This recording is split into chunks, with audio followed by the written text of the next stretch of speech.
Hello, my people. Hello, my friends. Welcome back to having our podcast show. Today, in our series, The Everyday Leader, we are building on the one thing that matters most for a positive future. The one thing that can change everything, and that is leadership. This is the 8th episode of Season 1.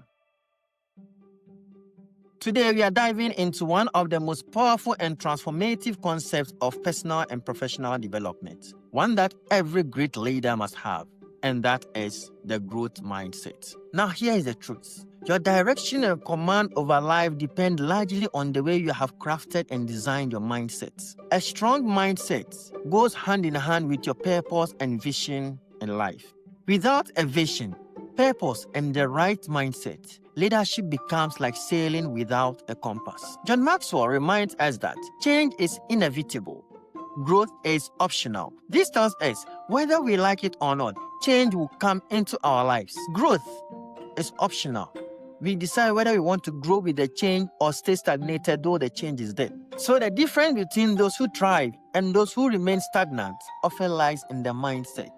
Now think of your vision as the projection of your life, whether immediate or far into the future. Along the journey, you may need to adjust your plans when things don't go as you expect. But always keep your eyes fixated on the ultimate goal. I call it the white flag at the end of the pitch. You see, we say the road to success is not straight. The road to success is often curved. So you must grow with the change that happens day in and day out. Because remember, you can't always control the outcome of your actions. And it's okay to change your path. There is nothing wrong with that. When things don't go as planned, change your path. But you see the destination, the goal, that white flag at the end of the pitch, let it be there. Let it remain constant. How you navigate your way to get to the white flag, find it. But don't change the goal. You might also want to attach another flag to it as a stepping stone, but the core vision stays. Especially when I put this into the concept of our education. Sometimes you want to be a doctor, but then you don't get the pass to go to medical school. So you have to do a course. And when you do the course, you now leverage on the course to go and do postgraduate medicine. That is fine. You have not changed the goal. You just change the path. Sometimes you take a different course and you become better at a different profession. That means you have attacked another flag, but then you have not left the first vision. It is still there. You will still get to that vision. That is what we're talking about here. So we say your entire direction hinges on how you have shaped your mindset. Because without a purpose, you would never reach your potential. You need a purpose that will guide you so that you work towards it. And we also say that a vision isn't just fantasy. It is a clear projection of your life in the near or distant future. Be intentional about your vision and work towards your vision. Your vision only becomes achievable when it is supported by what Simon Sinek calls a just cause. Simon Sinek says a just cause is a bigger purpose worth pursuing. To turn that vision into reality, you need a process. And this process I have built on 5 key pillars. The first one from Simon Sinek, a just cause to keep you moving. 2, you need a trusted team. 3, you need a worthy rival to sharpen your skill. If no one is rivaling you, you will not progress. You need a competitor. 4, you need essential flexibility to adapt. Don't be too stringent. Make sure you are ready to adapt. And finally, you need the courage to lead despite uncertainty. These elements will propel you higher and faster towards your purpose, towards your goal. So I say that leadership is not just about controlling the outcome. It's about aligning your actions with your visions and being open to transformation. Carol Dweck, he is the pioneer of growth mindset theory. He says, your belief that you can develop your skills is the most important factor in your success. Because success is not instant. It grows in 3 essential stages. The first stage for the growth of success is what I call the seedling stage. This is where your ideas are planted, your learning begins. You move out of your dormancy, your comfort zone, and begin to test your vision. You have the vision. Where you begin planning is the seedling stage. The second stage I call the maturation stage. This is where your growth takes shape. Challenges will arise here. You will hit roadblocks, but every obstacle you overcome brings you closer to an inevitable success. And the last stage is what I call the adult stage. This is where your achievement speaks for itself. People now look at you, they look up to you, and they expect you to lead because you have overcome the seedling and the maturation stage, and you have reached the apex of your ability, of your vision, of whatever your intentions are. So Peter Drucker says, the best way to predict the future is to create it. Each stage is part of the creation. You can't predict a future and not create the future. And this all comes back to our mindset. Our mindset is a powerful filter through which we see the world. It is what separates those who soar from those who plateau. The mindset has therefore been categorized into two primary mindsets, the fixed mindset and the growth mindset. When you say a fixed mindset, I say it is a liability. Why do I say the fixed mindset is a liability? Because it makes you believe that intelligence, character, progress are predetermined and unchallengeable or unchangeable. This mindset tells you that success comes from natural talent alone.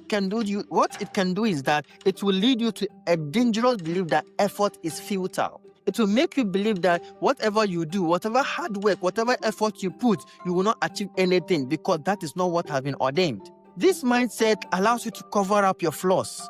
It makes you see feedback as a personal attack. Remember, in our previous episode, we talked about feedback being very, very important because it helps you to grow. It helps you to identify where you are weak so that you will be better in those versions of yourself. But with a fixed mindset, you see feedback as a personal attack. When someone tells you something about your life, about your progress, which is negative or which you weren't expecting, you feel that you have been attacked. You feel you are not being valued. That is a fixed mindset. That's what it does to you. You achieve less than your full potential because you hide your potential. You don't trust in your potential. You believe that you can do anything. You have already decided what you are capable of and not ready to grow out of that. On the other hand, is the growth mindset. I love the growth mindset. I like people who have a growth mindset because the growth mindset is always ready to explore and embrace challenges. The growth mindset believes that talent is important. However, it takes effort to unlock the talent to its full potential. So to someone with a growth mindset, talent without effort is just a word in the dictionary. This growth mindset, it views flaws as feedback. That is the growth mindset. It builds on failures to achieve higher levels of accomplishment. Ronald Osborne, he aptly put it by saying, unless you try to do something beyond what you have already mastered, you will never grow. Some of us, the moment we become a master in something, we go back to relaxation mode, our dormant stage. We don't want to explore. We don't want to do something else. But let's look at the key differences. A fixed mindset avoids challenges, whilst a growth mindset embraces challenges. A fixed mindset gives up too early, but a growth mindset persists in the face of setbacks. Those with fixed mindset ignore criticism. They feel threatened by the success of others. By those with the growth mindset, they learn from criticism and they are inspired by the success of others. Now, developing a growth mindset is essential in everybody's personal and professional growth. It requires courage, because life is full of lessons. And each failure or rejection can either become your downfall or your stepping stone. It depends on how you handle it. A failure comes to you and you handle it properly, to become your stepping stone to better opportunities, growth, better versions of yourself. But if you don't handle it properly, then it becomes your downfall. The truth is, every person will face fear. Fear of failure, fear of rejection, fear of loss, or even embarrassment, especially whenever we are presented with an opportunity. But let me tell you this today. Fear is not your enemy. Fear is the energy we need to keep going. So instead of asking, what if I fail? I want you to train and ask yourself, what if I succeed? And when you ask yourself, what if I succeed? Even if you fail, remember this mantra, I can fail, but I am not a failure. If you fail, you learn from your failure. If you fail, you take advantage of the failure as an experience to become better. So to build a growth mindset, you need to see failure as a lesson, not a verdict. Because when responsibility comes, don't say, why me? You should turn your weaknesses or your failures into stepping stones And so Carol Dweck reminds us, he says, in a fixed mindset, students believe their basic abilities are fixed traits. In a growth mindset, they understand that their talent and abilities can be developed through effort, good teaching, and persistence. That is why a student with a fixed mindset will say, I'm a simpleton or I'm daft. Even if they teach me, I won't know. So he will not make the effort to learn. But someone with a growth mindset will now take the challenge, learn, and become better. Now, between these two, the one who will succeed is the person with a growth mindset because they have identified their weakness and they are ready to be better at it. Now, identify your weakness and staying in the weakness is what I call the comfort zone. It's a place. We have a place we call happiness. We have a place we call sadness. We have a place we call joy. The same way, comfort zone is also a place. Most of us have been led to believe that our comfort zone is where we find peace and ease. But here's another truth. The comfort zone isn't really about comfort. It's about familiarity, even if it is painful. Many people stay stuck in unfulfilling jobs, toxic relationships, or routines, not because they are happy, but because they are familiar. And because they are familiar, they are not ready to start all over again. Think about an employee who works in a company or in an office. He's very miserable at work, but he won't leave. Why won't he leave? Because he's stuck in a comfort zone and he prefers the distress he's going through to the uncertainty of starting all over again. He sees starting all over again as a bigger challenge, so he prefers to stay in there, even though he is not happy, so that place becomes his comfort zone. So the comfort zone is not providing him comfort, it's just that he's used to the place and he feels okay there, even though he's not satisfied being there. So your comfort zone occupies just a tiny fraction of your world, just tiny fraction of your world. It's a prison that locks you away from bigger opportunities outside its walls. The great opportunities live in a large environment I call fear. That is where it is. But you see, outside that comfort zone, where fear is, that is where your opportunities also are.